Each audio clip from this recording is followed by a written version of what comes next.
Hey everyone, it's the Personal Gamer here. Today we're going back to the 5 series, focusing on one of the most psychological aspects of Rocket League, game sense. These elements take a lot of time and experience to perfect, but there are a few ways you can speed up this process and improve your performance. So here are 5 game senses you need to develop.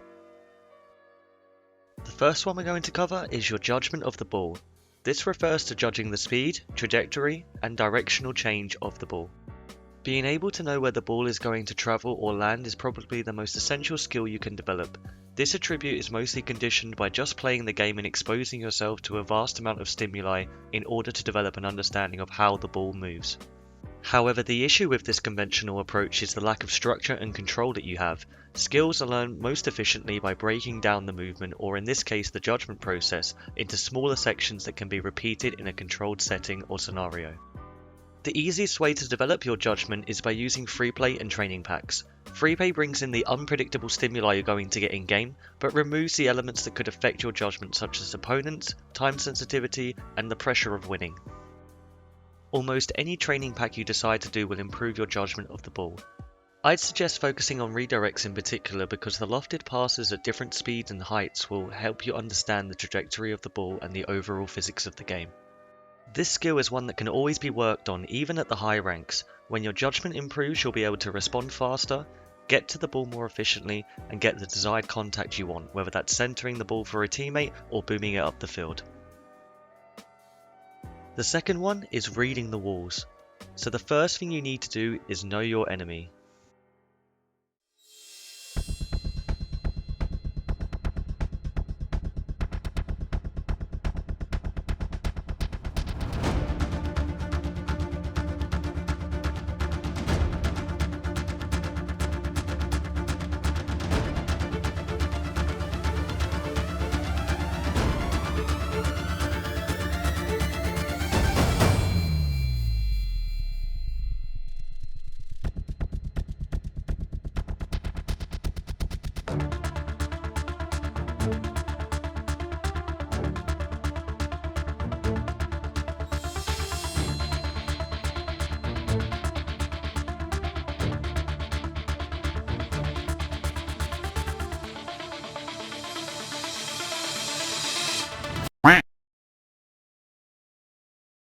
When I was climbing through the ranks, the corner walls were an issue for me, so I decided to go into free play and take a good look at those mofos.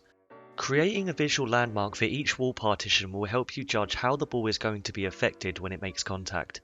Here's a basic breakdown of the walls. The bottom curve has 3 main outcomes. The ball will either roll up the wall, hit the top of the curve and bounce back into the middle, or it will hit towards the center of the curve, lofting the ball back into the middle of the field. Like that one last year that was kind of a big deal. Justin is there for the shot! Justin! The curve joining the wall and the ceiling has the same outcomes, but it's a little harder to judge at first because of the partially transparent walls, so that one may take a little bit more practice. If there's one particular part of the wall you always struggle to read, find a training pack that isolates that scenario so you can attempt it multiple times, rather than waiting for it to happen in a match. For example, if you're struggling to read the backboard, go into a backboard pack and apply the training method I mentioned in a previous video.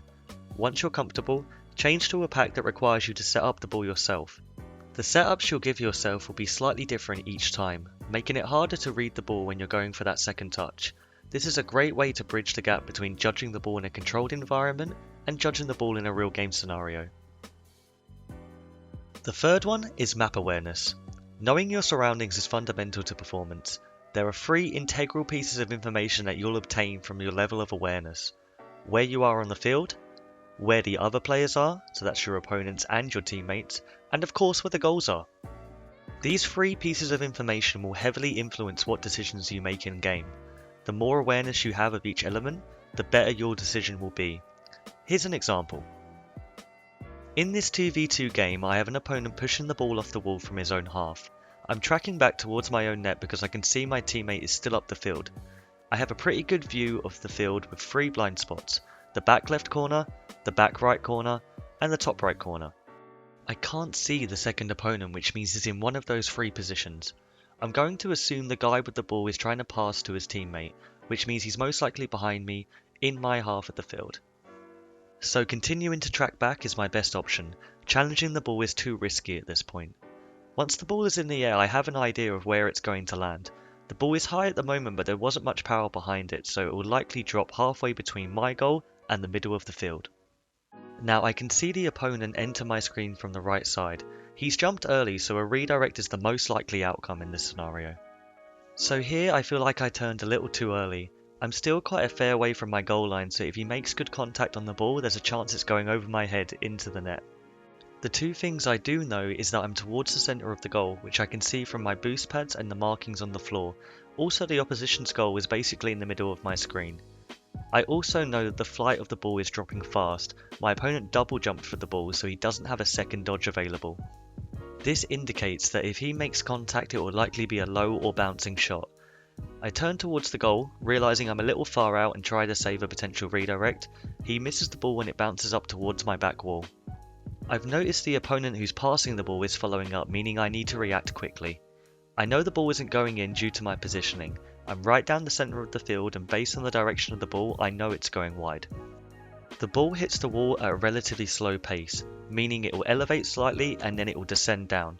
I now have to respond quickly, so I meet the ball early ahead of the challenging opponent. The ball has bounced just before the curve of the wall, meaning it will likely hit the middle of the curve, causing the ball to lob towards the centre of the field. I know that the other opponent will still be rotating because of his previous aerial attempt, and he will likely be going for boost. I use the wall to gain momentum and conserve boost. I can see him moving diagonally across the field, indicating he's going for the 100 boost, leaving the goal open. I boost as fast as I can towards the ball and get the most powerful shot possible. I also redirect the shot to his far post so he has a longer distance to travel. Due to his boost junky ways, I caught him out and secured the goal for me and my teammate. In that 10 seconds of gameplay, I used every bit of information I had to make the best decision possible.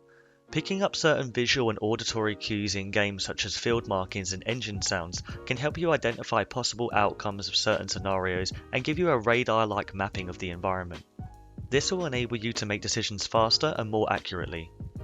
Map awareness is mainly developed through just playing matches, but you can work on identifying visual cues such as boost pad location or ground markings by driving around in free play. The fourth one is prediction and anticipation. Being able to predict the outcome of a certain situation gives you a massive advantage. You'll be able to preemptively decide and react to what's unfolding before your opponents. This aspect is a combination of instinct and also methodical cognitive decision making. Here's an example. So I've just picked up 100 boost on the halfway line. The ball is travelling at some speed towards the top right end of the field. I have one teammate near the ball. This tells me that the opponents looking to clear the ball will most likely not take it under control and slow play it out, in case there's a pinch opportunity or a 50-50 that goes wrong. He also won't be confident to pass it infield to his teammate in case he gets intercepted. This leaves him with three options. He can either take the ball along the back wall, which means I can go to the side wall or double jump aerial to meet him.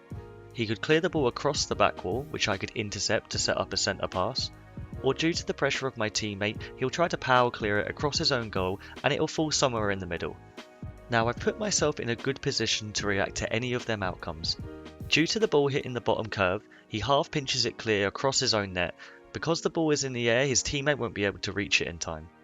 As soon as I see that ball start to take off, I jump and hit the boost. Because I didn't have much distance to travel, I saved my second jump to redirect the ball if I need to.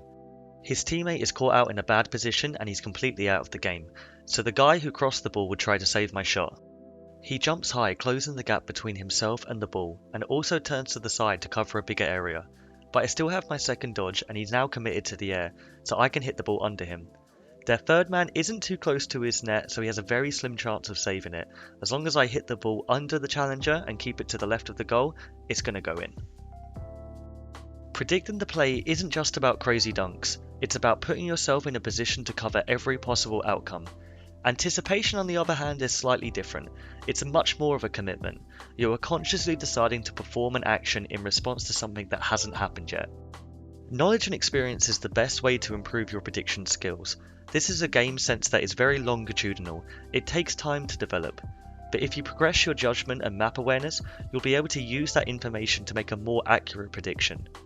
A good tip with anticipation is to always think the worst when an unpredictable action occurs. If the ball has just been pinched or someone misses an easy hit, there's a high chance the opponents are going to fail mechanically or panic and make an incorrect decision.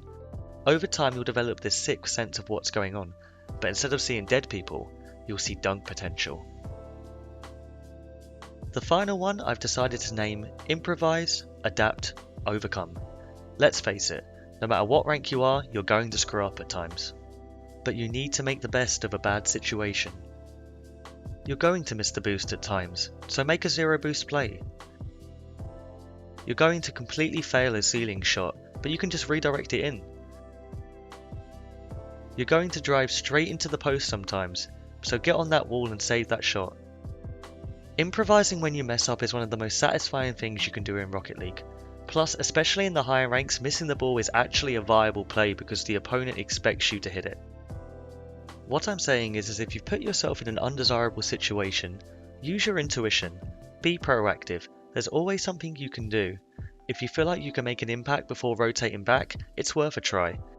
And you'll get better at being able to distinguish whether trying to redeem yourself is a high or low risk move. Sometimes you just have to persevere and try something your opponents won't be expecting.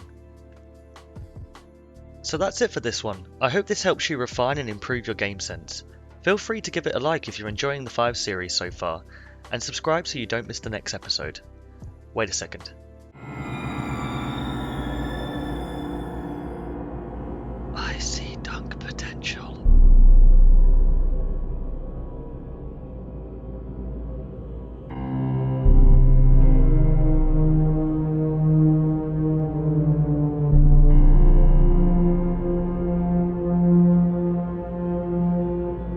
If you haven't watched The Sixth Sense, then you're probably really confused right now.